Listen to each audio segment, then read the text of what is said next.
Welcome back, my friends. Have you ever opened your eyes and felt like the world was already trying to pull you apart? Before your feet even touched the ground? That heavy feeling, like your soul's already tired. The weight of expectations, the pressure, the silence behind the noise. You stare at the ceiling, frozen, dreading a day that hasn't even started. I know that place, that quiet war that doesn't yell, but drains you, that invisible pressure sitting on your chest. That's where I found Stoicism. Not as a nice quote or poetic philosophy, but as a survival tool, a way to take my energy back from the things I was bleeding it into. It wasn't a mantra, it was a weapon, a line in the sand. Marcus Aurelius once said, "You have power over your mind, not outside events. Realize this, and you will find strength." That's not just a quote. That's a message from a man who led armies and faced chaos within. And what he's telling us is this: you stop bleeding energy into things that don't deserve it.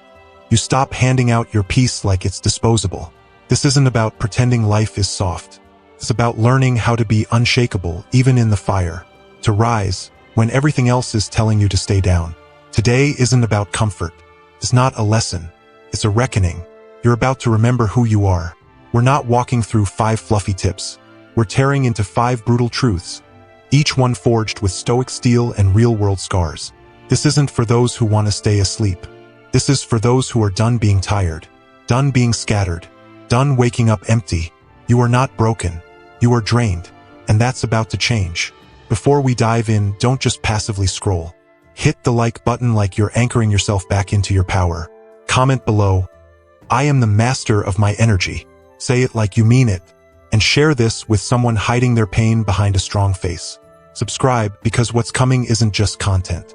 It's a wake-up call straight to your nervous system. Now close your eyes. Breathe. You're standing at the edge of something real. Behind you, the noise. Ahead, a path you carve for yourself. You can feel it. It's time. Let's begin. 1. Cut off the leaks. Your energy isn't stolen in dramatic scenes. It bleeds quietly, consistently, in small, unnoticed ways, until one day you wake up wondering how your fire turned to ash. It's not that you lost your power. You gave it away drop by drop. Every time you chose peace over self-respect, comfort over clarity. Every time you said yes when your spirit screamed no. The collapse doesn't come from a single hit. It comes from 1,000 ignored instincts. That text you knew you shouldn't answer. That conversation you knew would cost you. That person you should have let go but held on to. You stayed. You tolerated. You kept the peace. But at the expense of your own soul. People don't always break you with cruelty. Sometimes they break you with expectations. With silence. With their chaos dropped on your shoulders day after day. And the truth? You let them. You opened the door. You showed them your soft spots. And when they used it against you, they called it love.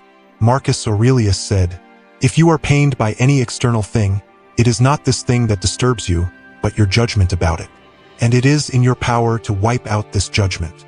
That's not just insight. That's blood-earned clarity. You suffer not because of the thing itself, but because of the weight you give it.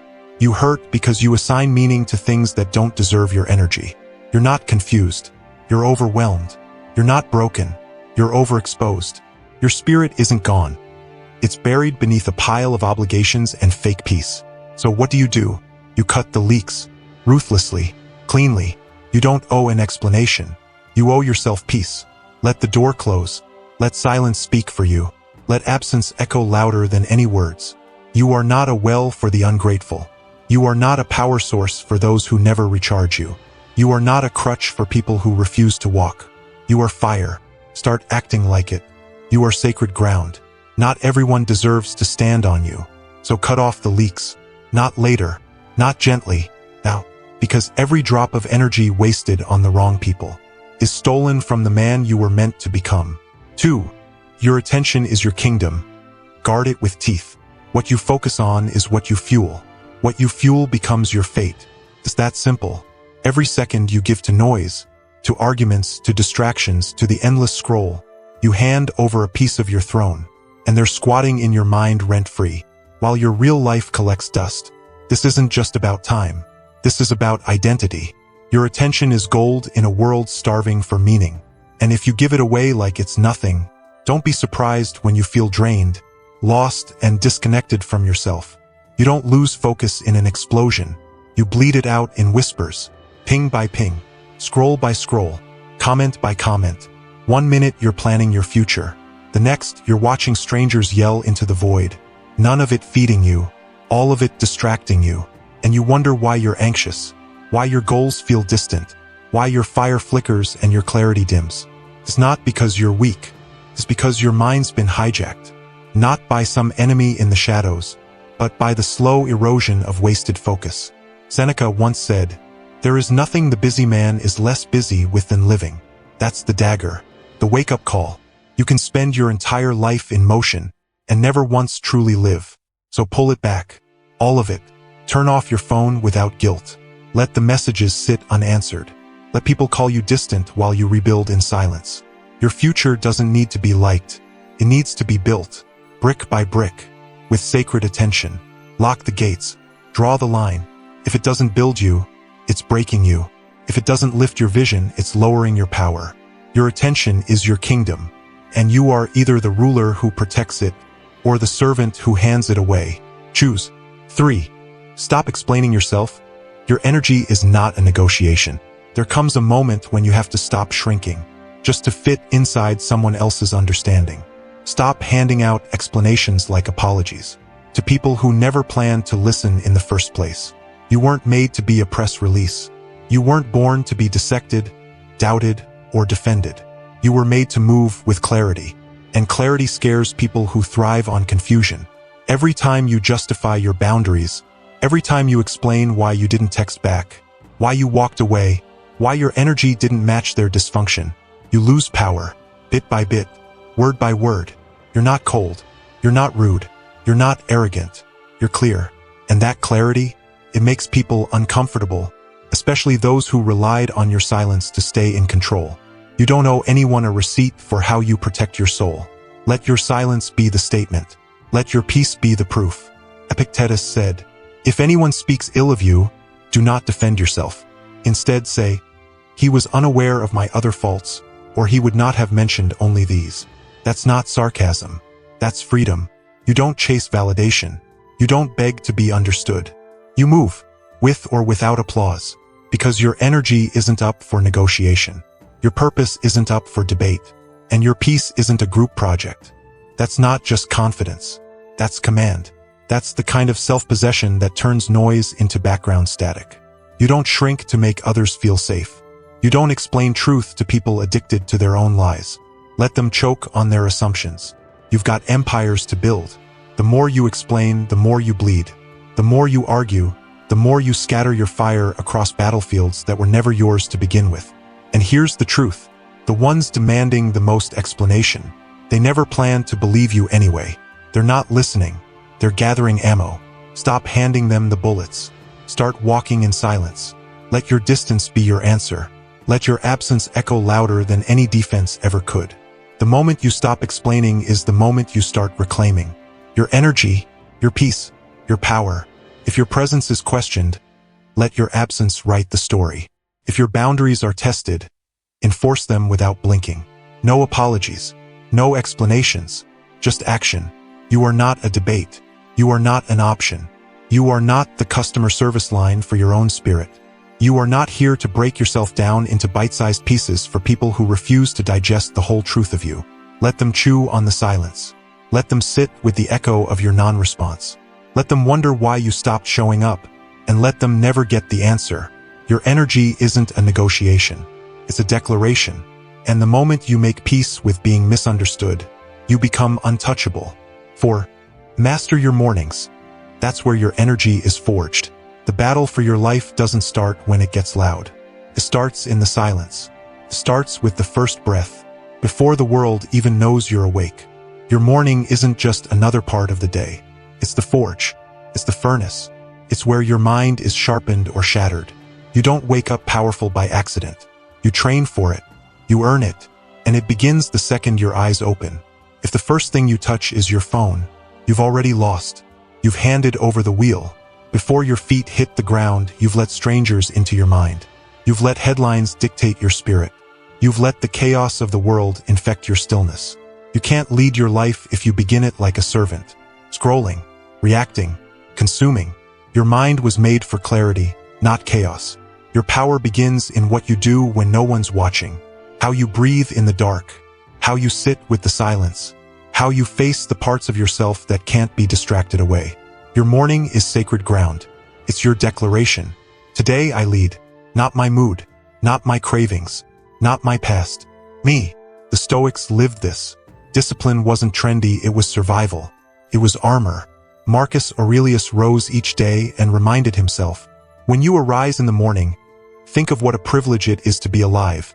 To think, to enjoy, to love. Not as a feel-good quote, a strategy. Because the man who commands his morning controls his weather. Storms don't shake him. People don't rattle him. He's already faced himself before the world ever got the chance. But if you're waking up late, skipping your rituals, rushing like you're always behind, then don't be surprised when life keeps chewing you up and spitting you out. You're not grounded. You're scattered. And scattered men don't lead. They chase. They react. They collapse. You want clarity? Earn it. Sit in the silence. Meditate. Write. Move. Breathe. Reflect. Not because it's cute. Not because it's trending. Because it's necessary. In a world built to distract and dismantle you, your morning is your fortress. Guard it like a wolf guards its den. Build your mind before they try to break it. Strengthen your body before the weight of the day lands on it. This isn't a wellness tip. It's warfare. You don't need a 5-hour routine. You need a non-negotiable start. One thing yours. One action owned. One ritual that builds your spine before the world tries to bend it. So wake up early. Wake up hungry. Wake up like a man who knows he's got work to do. Not just to survive, but to dominate. 5. Stop giving first-class energy to economy people. You're bleeding brilliance into hands that treat it like spare change. Running yourself into the ground. Serving 5-star loyalty to people made of ash. You keep showing up full of fire for souls that only poison your peace. And deep down, you feel it. You're not burning out from the work. You're burning out from the waste. You give the best hours of your day, the clearest corners of your mind, the deepest parts of your heart, to people who wouldn't even cross the street if you were drowning. You pour loyalty into people who ghost the second your shine dims. You explain yourself to cowards. You beg for decency from the emotionally bankrupt. You're trying to build cathedrals with people who only bring wrecking balls, and it's killing you. Your soul was never meant for discounts. Your energy was never meant to be a vending machine. Warmth on demand? Not anymore. Epictetus said, if you want to improve, be content to be thought foolish and stupid. Translation, let them misunderstand you. Let them think you're cold. Let them choke on your silence. Because the second you start protecting your energy, the ones feeding off it, they'll get offended. Good, let them starve. You keep trying to be a savior to the ungrateful, but you're not their savior. You're their supply, their emotional crutch, their emergency contact, their punching bag wrapped in politeness. Every time you say yes to them, you say no to your own peace. Every time you bite your tongue, hold back, give more, they grow stronger off your self-sacrifice. You're not helping, you're enabling your own erosion. It's time to burn the bridge. Not for revenge, for rebirth. Walk away. No words, no drama, no closure. Just cold silence and a locked door. Because anyone who drains you over and over doesn't deserve closure. They deserve distance. The kind that echoes. You weren't born to water dead plants. You weren't built to be milked dry by takers dressed in need. Start pouring into people who pour back. Protect your energy like your life depends on it. Because it does. The wrong people won't just waste your time. They'll poison your focus. Warp your self-worth. Leave you spiritually bleeding in places where no one notices. So ask yourself, who are you feeding? Who's eating at your table? Who do you answer texts from at 2 a.m.? Who do you rearrange your peace for? Now ask this, would they bleed for you like you've bled for them? Or would they step over your body without flinching? Your energy is holy ground. Not everyone deserves access. And the more you give it away to the unworthy, the more you teach them that your soul is cheap. Stop giving first-class fire to people flying standby in your life. Let them miss the flight, and never let them board again. If you take anything from this truth, let it be this. Your energy is your greatest weapon. It's the secret source behind every breakthrough, every move, every win. You don't need more time. You need more energy. Time slips. Energy, though, That's yours to command. But mastering it, that doesn't come from an app. Not from a checklist. Not from a stack of books. It starts in the trenches. With your choices. What you say yes to. What you say no to. What you let into your mind. It starts by cutting the noise. The leeches. The self-sabotage disguised as comfort. Say no more often. Say it to people who take more than they give. Say it to habits that keep you small. Say it to anything that doesn't serve your higher self. And protect your peace like a lion guards its den. Because when it's gone, you'll feel the chaos creep in. When your energy is clean, your mind clears, your decisions sharpen, your presence gets loud. You walk into a room and people feel the shift. And those who once fed off your softness, they go quiet. Not because they backed off. If this truth hit you in the gut, drop a comment and let me know which line cut the deepest. We're not just surviving out here. We're shaping steel. Building a tribe that gets it. A community grounded in energy, clarity, and unbreakable will. Stay grounded. Stay powerful. Stay stoic.